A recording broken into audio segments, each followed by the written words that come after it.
Good morning, everyone.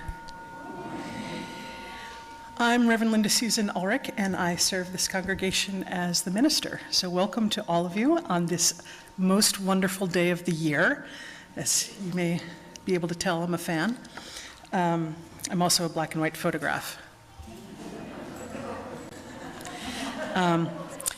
So this morning, we are starting with, thank you.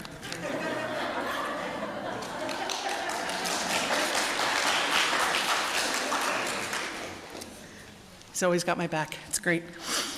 So we have recently introduced a new element at the beginning of our services known as living our values every day. And again, if that sounds familiar from our stewardship campaign, it's because there are many ways to live our values in the world. As many of you know, this congregation has had a strong commitment to social justice for a very long time. And so to help people connect to each other and to opportunities to serving the wider world, someone from the Social Justice Council will offer a brief description of actions that you can get involved with. And today I'd like to welcome Kenny Foscue talking about Connect, which is Congregations Organized for a New Connecticut.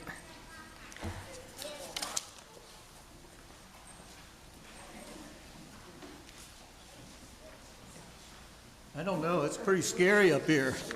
Some scary monsters. Good morning, everybody, and welcome. I'm Kenny Foscue, and I'm here this morning to update you or possibly introduce you to our congregation's active membership in Connect, Congregations Organized for a New Connecticut. I'm one of the co-chairs of our Connect core team and represent USNH on the Connect strategy team. Just as a quick review, or for new folks, Connect is a collective of 37, we've been growing, churches, synagogues, mosques, temples, and civic organizations from New Haven and Fairfield counties, representing more than 30,000 people from different races, faith backgrounds, and living in both cities and suburbs. They have joined together to take action on social and economic justice issues of common concern. Connect has made an impact on issues as varied as gun violence, criminal justice reform, health and health insurance rates, police reform, immigrant rights, and more. Connect, like our congregation, has a strong commitment to anti-racism and fighting systemic racist policies. These are social justice issues that USNH is deeply committed to, and our 4-year membership has helped make Connect and our social justice activities here at USNH even more successful. How does Connect work? This is a grassroots organization that works with the congregations and their members to bring forth issues of concern. These issues are researched and analyzed, and organized strategies are developed and implemented. Connect uses collective relational power to negotiate with legislators, business, government leaders to make economic and social change. The most important thing to know about Connect is that we are effective. We, all of us here and all the other congregations, we win on important issues.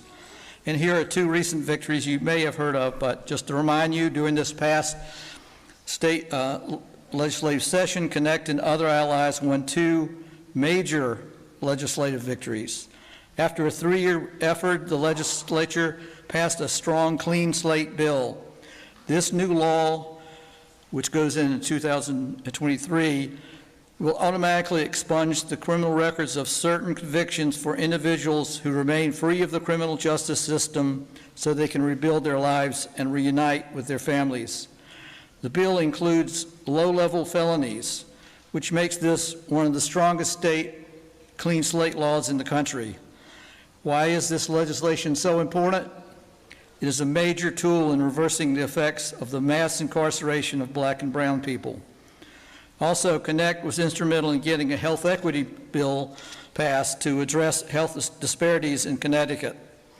The law requires agencies to collect standardized race, ethnicity, and language data, declares racism a public health issue, that's pretty major, creates a commission on racial equity in public health, includes other health equity improvements.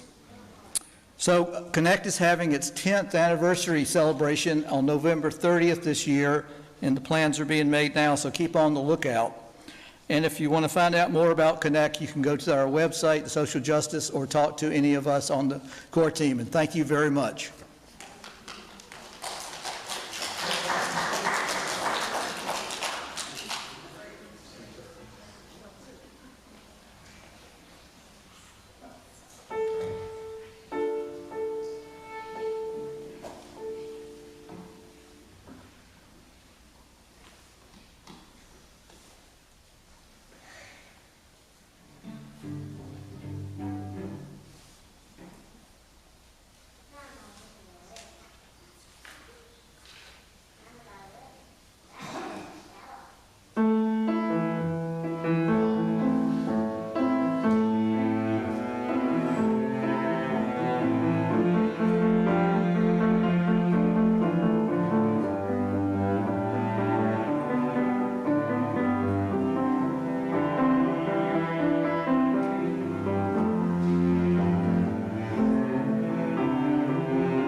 Good morning, and welcome to the Unitarian Society of New Haven. My name is Jeanette Faber, and I'm a member of the Worship Committee. Just for clarification, it is not my birthday, but something is 70, USNH. Whoever you are, whomever you love, wherever you are in your life's journey, you are welcome here. We are a diverse, multi-generational faith community that inspires lives of compassion and generosity, nurtures spiritual growth, cultivates transformative connections, and creates a more just world. This is a congregation that believes that Black lives matter, that every person has the right to affirm their own gender identity and expression, and that all people are inherently worthy. Let us acknowledge that today we gather on the ancestral lands of the Quinnipiac and other Indigenous peoples. We commit ourselves to the action it takes to heal the wounds of the past and the present in the ongoing work of reconciliation, love, and justice. If you are joining us for the first time, we are so glad you chose to spend time with us this morning. We invite you to connect with the worship committee after the service at the table just outside the front door, which you may have seen on your way in. Newcomers are warmly welcome to come chat, get your questions answered, and fill out a visitor form. You can contact the team at membership.usnh.org, or you can go to our website at usnh.org to find out more about us. For those joining us virtually, please note that due to low attendance, the Zoom meeting after the service has been discontinued. We continue to have hybrid services where we meet in person and also by live streaming. We still want to avoid close contact, and masks are mandatory inside our building for everyone's safety. And while you're in the sanctuary, as a courtesy, please silence your electronic devices. We have relaxed the bathroom rules so that more than one person at a time can use the bathrooms, provided everyone remains masked. At the end of the service, we know people want to greet one another, but please make your way out of the sanctuary as soon as you can to greet each other outside, as outside is still a place where safe to gather. One quick announcement: the 8th Principal Working Group has placed a box in the lobby where you can leave your questions or concerns, and someone will get back to you. There are blank forms right next to the box. Now let us worship together.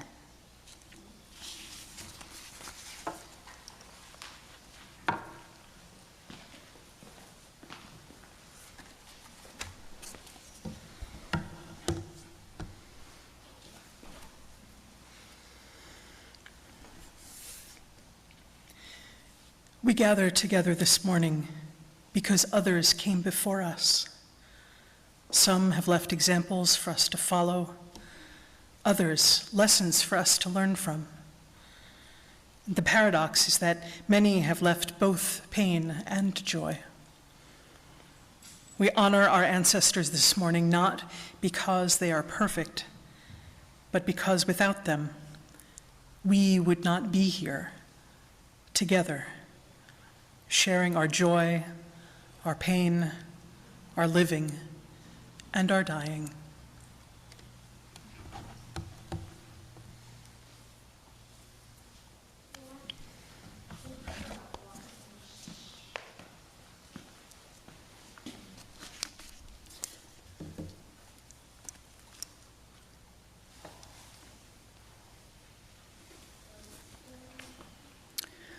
We light this chalice, symbol of our Unitarian Universalist tradition. We light it to summon hope, hope that quells the deadening pall of the world's brokenness. We light this chalice to remind ourselves that living into the fullness of our humanity inspires us to love, to serve, to heal.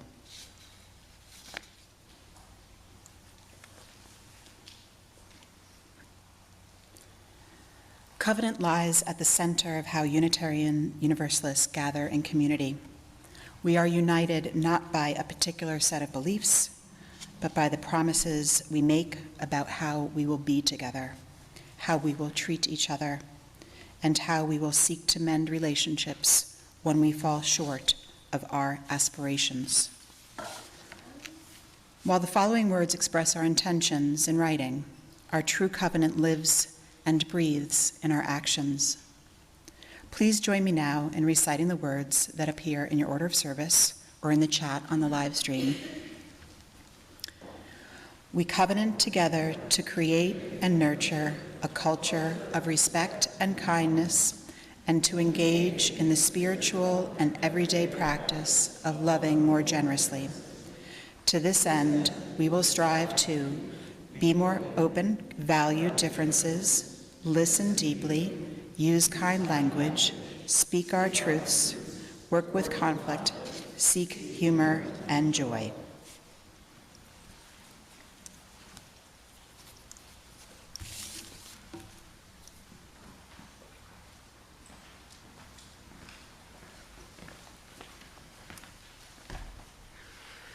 So we have a chant. It's a pagan chant. It goes, earth my body, water my blood, air my breath, and fire my spirit. Now, as my beloved colleague is demonstrating the hand gestures, this isn't just for kids. All of you can participate. We can't sing together yet for safety's sake, but hand gestures, those we can do. So I'll sing and do hand gestures as well as I can, and Jesse will be our interpreter. Earth my body, water my blood, air my breath, and fire my spirit. Earth my body, water my blood, air my breath, and fire my spirit. Earth my body, water my blood, air my breath, and fire my spirit. Earth my body, water my blood, air my breath, and fire my spirit. Thank you. For those of you that are wondering, where is Jesse's costume? It still doesn't have eye holes cut into it, so you can just consider this costume buffering for right now.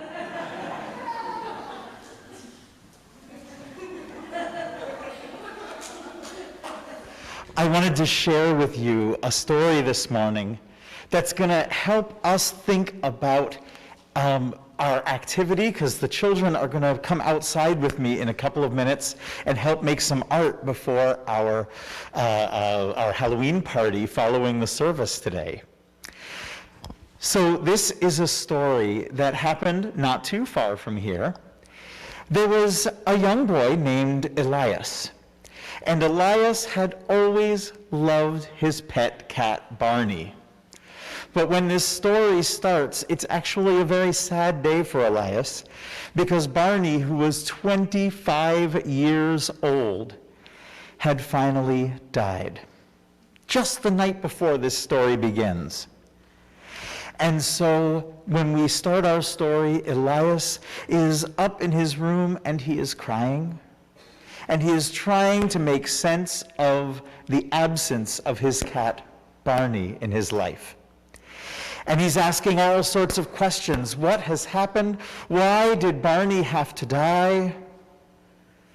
And Mama Laura came upstairs and put an arm around Elias and said, Elias, how can I help you to think about this and to process the fact that Barney's not here anymore? Elias said, I don't know what to do. I miss Barney, and I don't know how I can go on. Well, Mama Laura said, I've got an idea.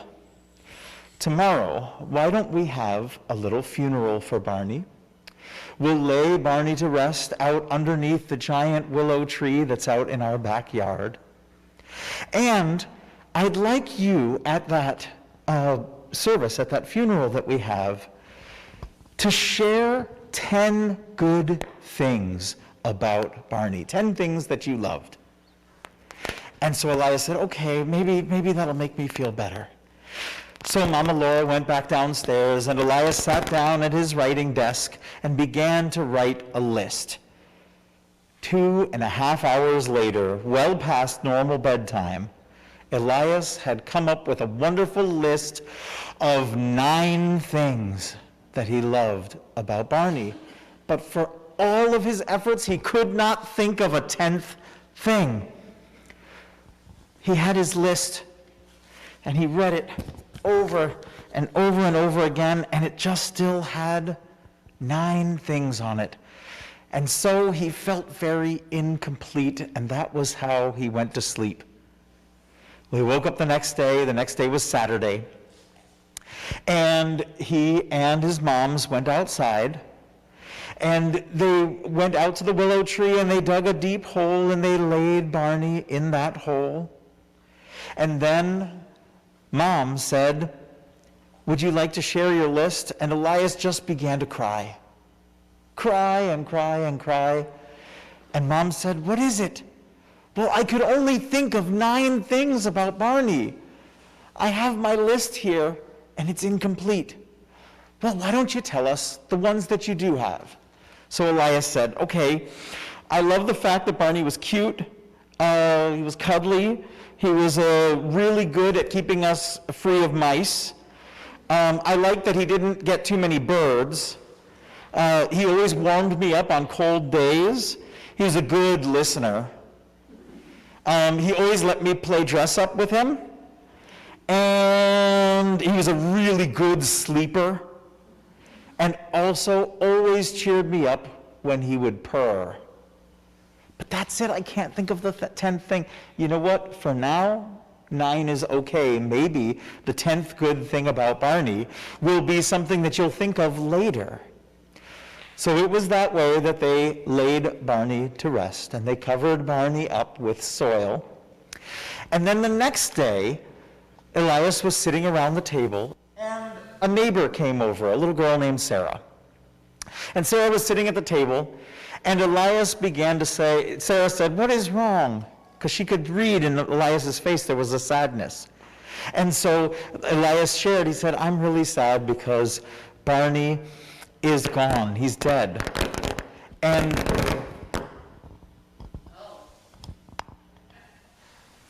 that's how bad it was. And he said, "I'm so sad because Barney is gone." And so Sarah said, "Well, don't worry about it. I know where Barney is. Barney is up in the sky, living a much better life." And Elias, who was a budding humanist, said, "No, Barney is in the ground underneath the willow tree." And Sarah said, "No, Barney is up in the sky, living a really great life." And Elias said, "No, Barney is in the ground under the willow tree." And they kind of went on like that until Mom came in, and Elias said, "Mom, I need you to settle this once and for all. Is Barney in the ground underneath the willow tree, or is Barney up in the sky?" And Mom said, "Oh boy, I've been waiting for this moment to come." Mom said, "You know what? For Sarah, Barney is up in the sky because that is what Sarah believes. And that is true for Sarah. And so that's where Barney is. And for you, there might be a different truth. The truth for you might be that Barney is out in the ground under the willow tree. The truth is, you both may be right. You both might not be. What's important is what you believe. Well, Sarah went home and had a very interesting theological discussion with her family. And meanwhile, Elias came back up to Mom and said, "I still don't know what to do about the 10th good thing about Barney." And Mom said, "I've got an idea." So Mom took Elias outside and took something out of her pocket. And you know what it was? It was a packet of flower seeds. And she took that packet of flower seeds and she shook some into her hand and she said, "I need you to help take these flower seeds and plant them right on this patch of dirt where we laid Barney to rest." And Elias said, "Well, why would we do that?" And Mom explained, Barney is in the middle of a transition. Something, a big change that happens to everything that's alive. Barney is in the process of turning into other living things. And with that, Barney may grow up, a little bit of Barney may grow up into these flowers that grow next year. And Elias said, "So you mean Barney is going to become part of the flowers? Well, yeah, part of the flowers, part of the willow tree, part of the grass. In fact, eventually, Barney and everything that's alive will become part of everything else that's alive. And Elias said, that's it. That is the 10th good thing about Barney.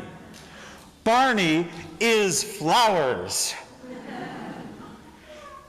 And with that, I'd like to invite all of the young people and any of their parents, and really anybody else who's interested, to accompany me outside, and we are going to talk about this a little bit more and make some art together.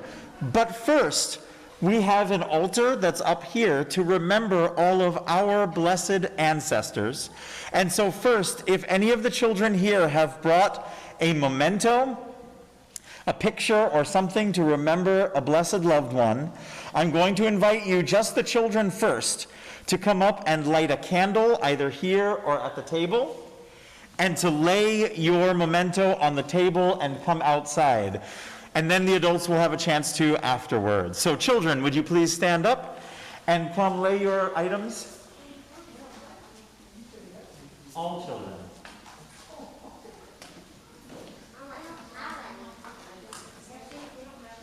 You may lay a candle and think about somebody that you're remembering, an ancestor, and then come outside and lay over this way. Come on.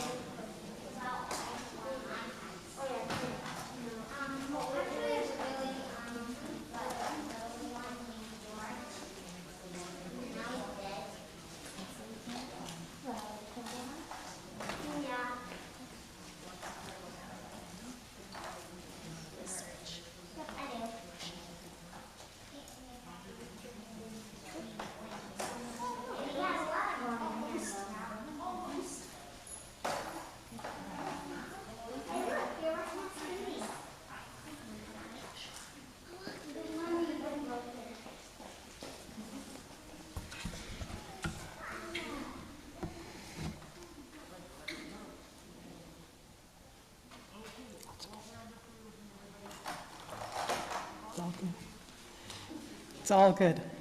Thank you.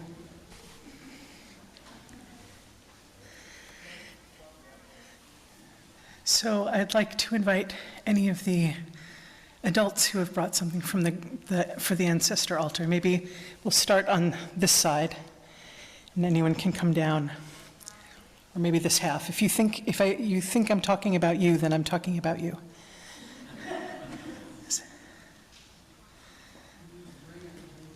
And if you'd like to light a candle, you can do that as well.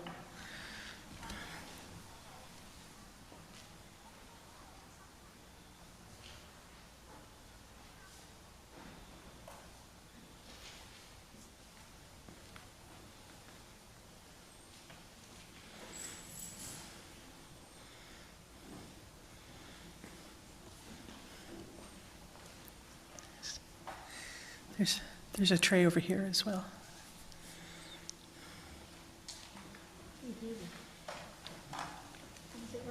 Just, there's a little switch on the bottom. There we go.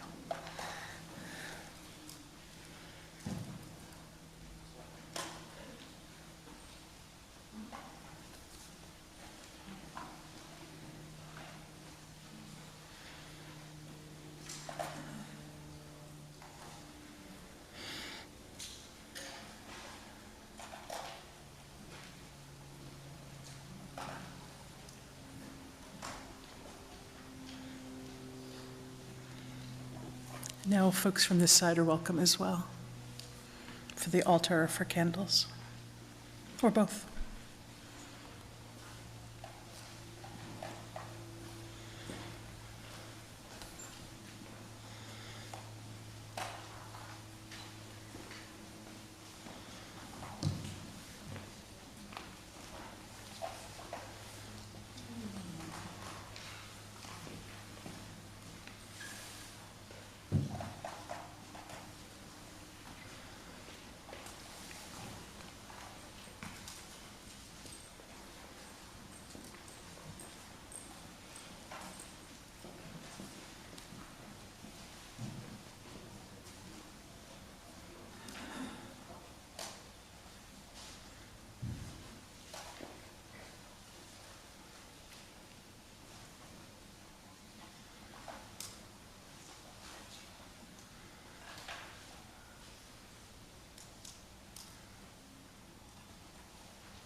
May all of us hold in our hearts those who have crossed the veil. May their names be a blessing when remembered.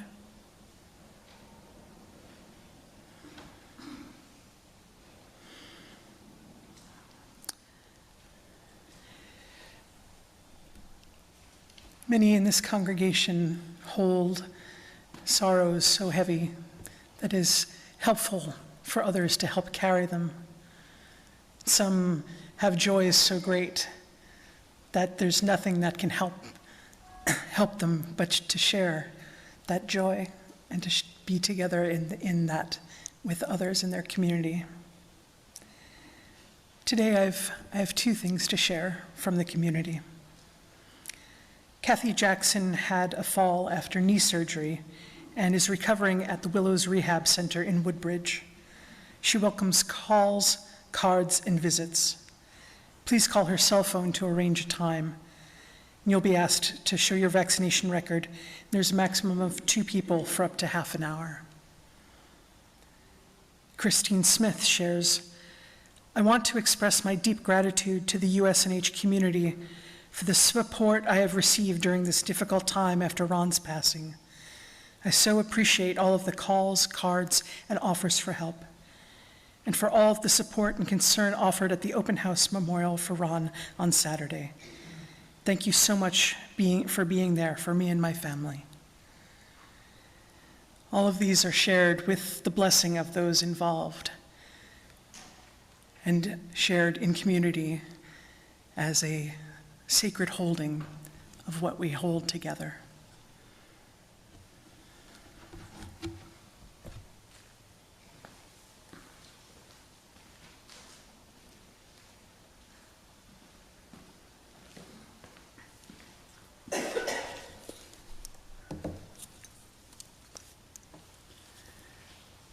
Today's spoken word meditation is a true story with the help of my friend Meta 4.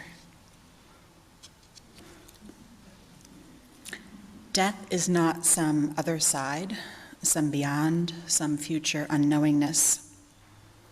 My knowing of a space beyond here comes from the one time I sensed it, maybe even experienced it. Some would say I had a dream. I know it was a visitation.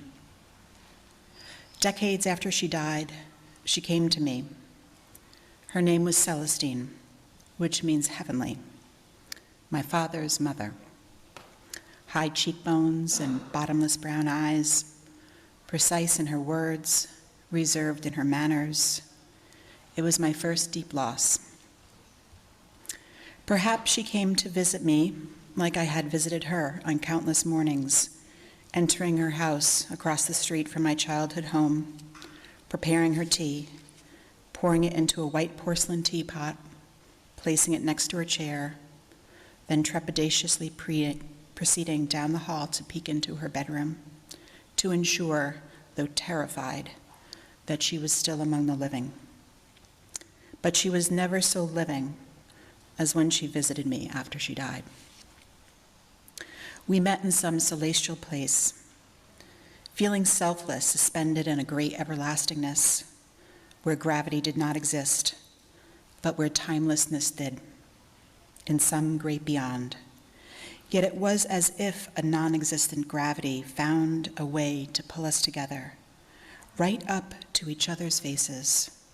The same force that pulled us together also buoyed our arms upward to hold the other's face in our hands, so gently, cradling the other's face like a small bird or a longing child. Our gaze in that some other space locked, and all we said to each other, back and forth, over and over, was, "You are so beautiful, you are so beautiful, you are so beautiful." It was the beauty of eternity, the same words echoing until they permeated our not separate souls, which then became like one beating heart. I saw my face in her eyes, her at the height of age when she passed, but illuminated with pure aliveness, What no longer look like wrinkles now look like rivers of light stretching into the stars.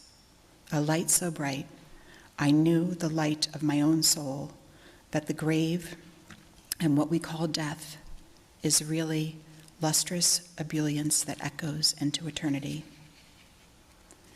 May we navigate the tightrope thread of words between what we call death and what we call life. I once held in my hands a face I thought was dead, but now understand that the eyes looking back at me were the wells of my own immortality, reverberating into eternity.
One of the joys of being in community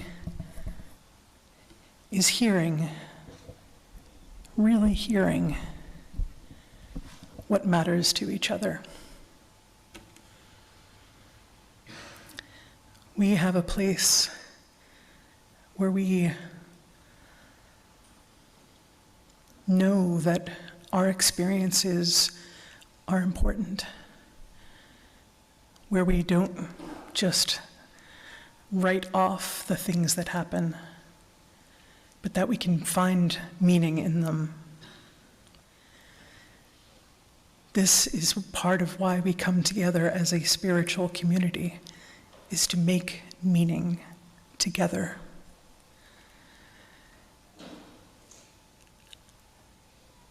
One of the ways that we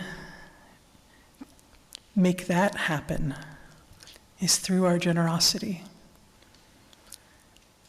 So today I invite you to be as generous as you can, both in spirit as well as in wallet. Is that the right word? There will be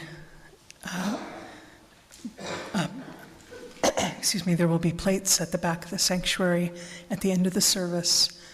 Or you can also, for those of you on the live stream, you can give at our website, usnh.org, or you can send checks to 700 Hartford Turnpike, Hamden, Connecticut, 06517. Thank you for your generosity. It is indeed deeply meaningful. Thank you.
Today's reading is entitled Immortality, and it's written by Reverend Leslie Takahashi.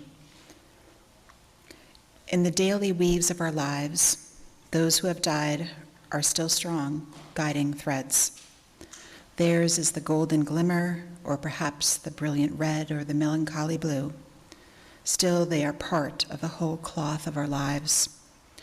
They are the ancestors, the goers before. Through this, we know immortality. In the hour-to-hour rush of our daily tasks, they travel with us through something they taught us, which is now ours to do, through something they loved, which is now ours to carry out, through something we shared, which is now ours alone and yet not. Through this, we know immortality. In the minute-to-minute grasp of where we are, we remember the joys our departed gave us, which opened us up to hope, the sorrows we knew together, which taught us strength, the life shared, which is now ours to steward. Through this, we know immortality. In the second-to-second pulse of life, we sense the spirit of those we have loved and lost. This presence is too shy for naming, too amorphous for full knowing, and yet as real as the days we shared. Through this, we know immortality. They are more than remembered. They are memory itself. For what we love lives on. In a way, our beloved dead accompany us through our life. Their words and wisdom our guide. Their humor our relief. Their restless concern for the world our charge. Through this, we know immortality.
Listen more often to things than to beings.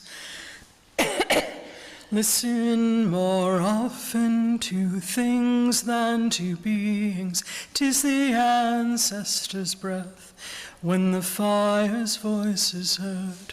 'Tis the ancestors' breath in the voice of the waters. When you let yourself get quiet, inside yourself as well as your surroundings, what is it you hear in the voice of the fire?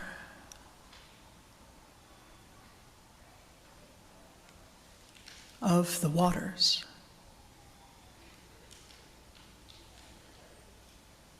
Of the wind?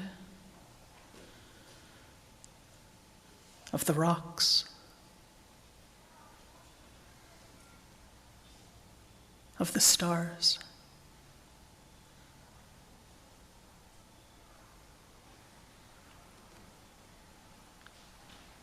If your answer is nothing, then I wonder what it might be like to take your listening to another level. Listening with your entire being instead of just your ears. An openness on a soul level to whatever form a message might come in.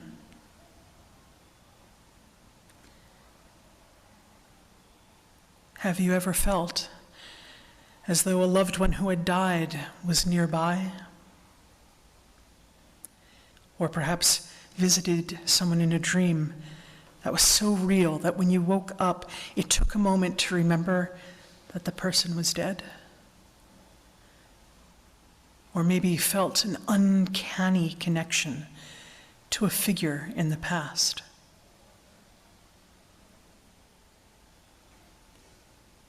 However you choose to explain these kinds of experiences, the fact is they're not that unusual. When my mom died 17 years ago, I felt her presence strongly that evening. I've had dreams where I've held conversation with a grandfather who died decades before I was born. In a guided meditation, I encountered an ancestor who unlocked a dilemma that had weighed heavily on me for ages. I don't think it's happenstance that so many cultures revere their ancestors, whether blood or chosen. This time of year, when the veil between the worlds is thinnest, we see it in Day of the Dead celebrations, Samhain rituals, and All Souls Day. Each of these occasions has its own particularities and cultural context, but they all honor our beloved dead and mark a transformation in our relationship with them. As the pagan phrase goes, what is remembered lives.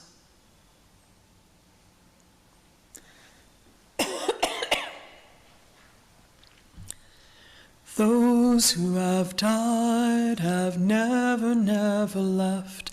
The dead are not under the earth. They are in the rustling trees, they are in the groaning woods, they are in the crying grass, they are in the moaning rocks. The dead are not under the earth. In some African cultures, there are two concepts of time known as Sasha, microtime, and Zamani, macrotime. In African religions and philosophy, Kenyan writer and Anglican priest John Mbiti demonstrates that African cultures do not classify reality into watertight categories. Both Sasha and Zamani have quality and quantity. People speak of them as big, small, little, short, long, etc., in relation to a particular event or phenomenon. Sasha generally binds individuals and their immediate environment together. It is the period of conscious living. On the other hand, Zamani is the period of myth, giving a sense of foundation or security to the Sasha period, and binding together all created things, so that all things are embraced within the macro time. Sasha is the period right now, extending both into the past and the future a bit, maybe 6 months. Zamani extends much further back into the past. And at some points, events in the Sasha time become absorbed into Zamani time. You can see this in how these cultures understand ancestors. The Sasha are the living dead, those who have died but are still remembered by someone who knew them personally. And when the last of those people dies, then the ancestor becomes part of the Zamani. It doesn't mean that the person is entirely forgotten. For example, Cleopatra and George Washington are Zamani.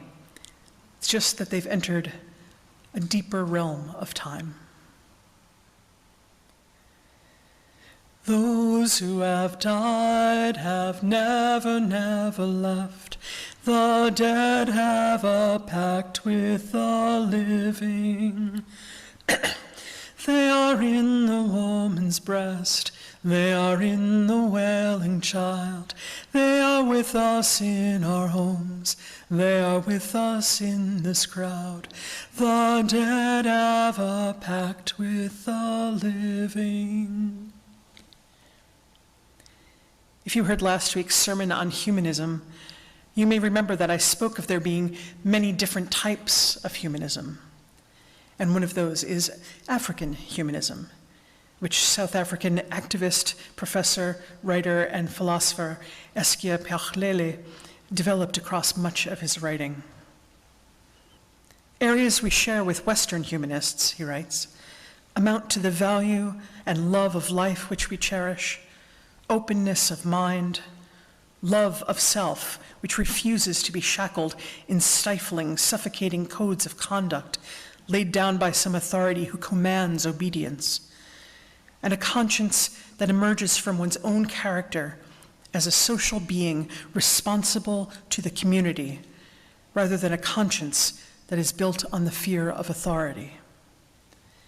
Pachlele also recognizes some fundamental differences in worldview between African humanism and European humanism. For example, it parts ways with Western humanism as it has developed today, which distrusts belief in supernatural forces. According to Lesabana Rafapa,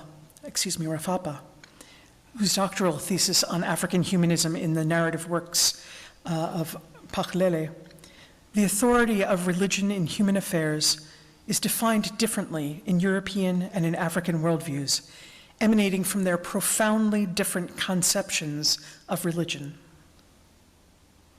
Other hallmarks of African humanism include communal interdependence, complex patterns of social relationships, a recognition of diversity as natural and thus deserving of pious awe, I love that phrase, and an emphasis on the importance of living out an African humanist view of life rather than merely intellectualizing about it. Quoting Rafapa again, reality for the African consists of the interconnectedness of human, animal, plant, and inanimate environments and the cosmos, with human life at the center, envisaging human life merging with the environment even while deriving nourishment from it. I can't help but hear Unitarian Universalists' seventh principle in that interconnectedness, which makes me wonder once again, when you let yourself get quiet, what is it that you hear in the fire, in the waters, in the wind, in the trees, in the rocks, in the stars? Do you sense the presence of the Sasha? Do you dream of the Zamani? Listen more often to things than to beings. Our beloved dead are never far away from us, even as they are simultaneously across an unbridgeable gap. We're still in conversation with them, even though they no longer breathe. Our relationship with them can shift over time, even when they occupy a different kind of time than we do. See what happens when you ask the ancestors for guidance. Explore what insights come when you call them to mind. Send them love and gratitude just because. And then listen. Listen. Listen. 'Tis the ancestors' breath when the fire's voice is heard. 'Tis the ancestors' breath in the voice of the waters.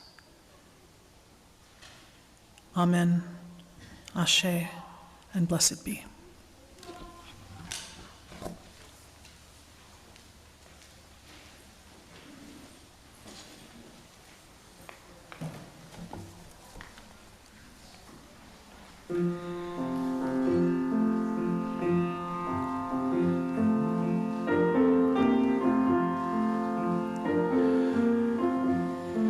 Listen more often to things than to beings. Listen more often to things than to beings. 'Tis the ancestors' breath when the fire's voice is heard. 'Tis the ancestors' breath in the voice of the waters.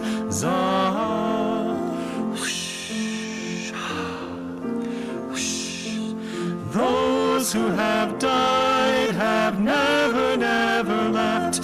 The dead are not under the earth. They are in the rustling trees. They are in the groaning woods. They are in the crying grass. They are in the mourning rocks. The dead are not under the earth. So listen more often to things than to beings. Listen more often to things than to beings. 'Tis the ancestors' breath when the fire's voice is heard. 'Tis the ancestors' breath in the voice of the waters.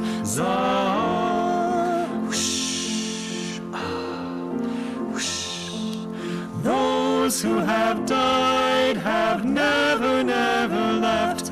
The dead have a pact with the living. They are in the woman's breast. They are in the wailing child. They are with us in our homes. They are with us in this crowd. The dead have a pact with the living. So listen more often to things than to beings. Listen more often to things than to beings. 'Tis the ancestors' breath when the fire's voice is heard. 'Tis the ancestors' breath in the voice of the waters.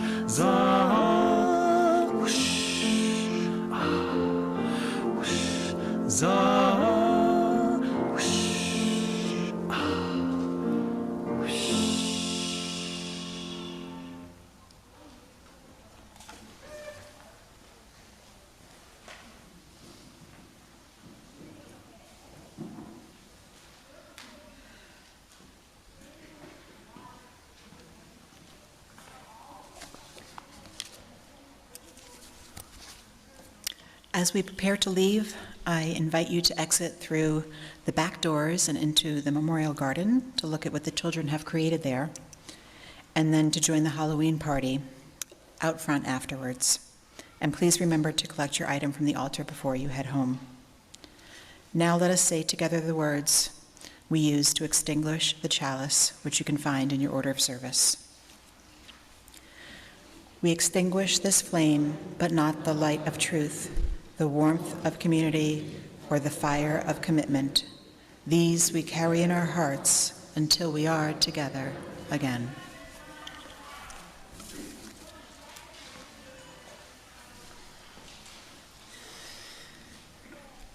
Friends, let us go forth into this Halloween day filled with the love of our beloved dead,